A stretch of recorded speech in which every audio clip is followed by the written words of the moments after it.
I'm going to ask you about a specific technology, which is fracking. So one of the biggest things that's led to a huge displacement of the coal industry is fracking. Sort of a two-pronged question. Actually, we'll just keep it one prong for a minute. I'll probably follow it with the second one. Fracking is something that's greatly opposed by the environmental lobby generally. How do you feel that you balance this? It's a CO2, it's a fossil fuel. We're going to invest in fossil fuels, whilst also we need to reduce it. Let's replace this bad technology by something that's slightly worse, slightly better. Yeah. So, we have to peel off the skin of the onion, so to speak. So fracking is a technique. Fracking is not the only technique that's used to bring natural gas to the surface. So when people oppose fracking, there are some who I think are legitimately opposed to the technique, but there's others, and I think a larger pool of people in the environmental community who think that opposing fracking is a way to oppose natural gas generally. And my thinking is, if you oppose fracking, let's say you ban fracking, which isn't really possible in the United States. You can ban it on government land, but on private land, it'd be much more difficult.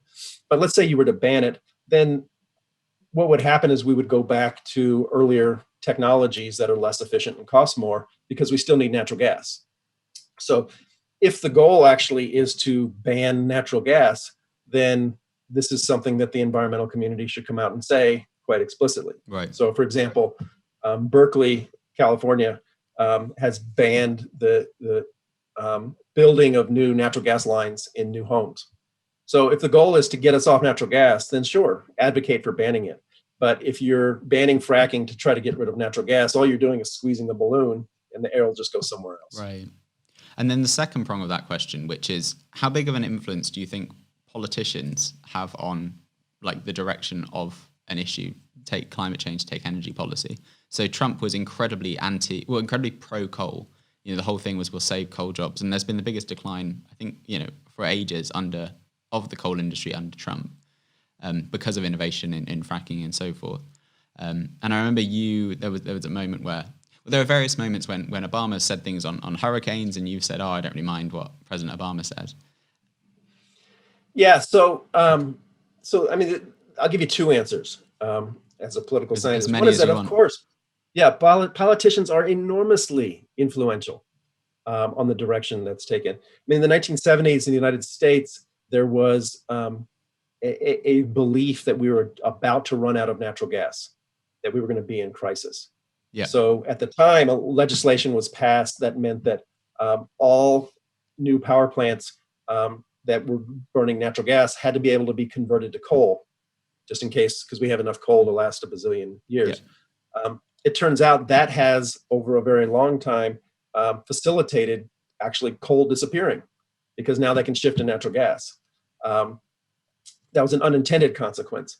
But policymakers create incentives, they create markets, they regulate markets. So yeah, of course, enormously influential.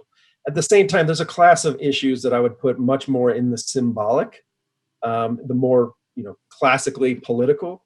So when Trump was appearing with coal miners standing behind him, saying he champions the coal industry, my view is he wasn't talking about the coal industry.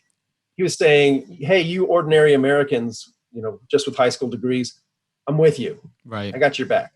And it was a very powerful symbol. And when Obama says we have more fires and hurricanes and floods, there's some. Or Macron talking about the Amazon, or.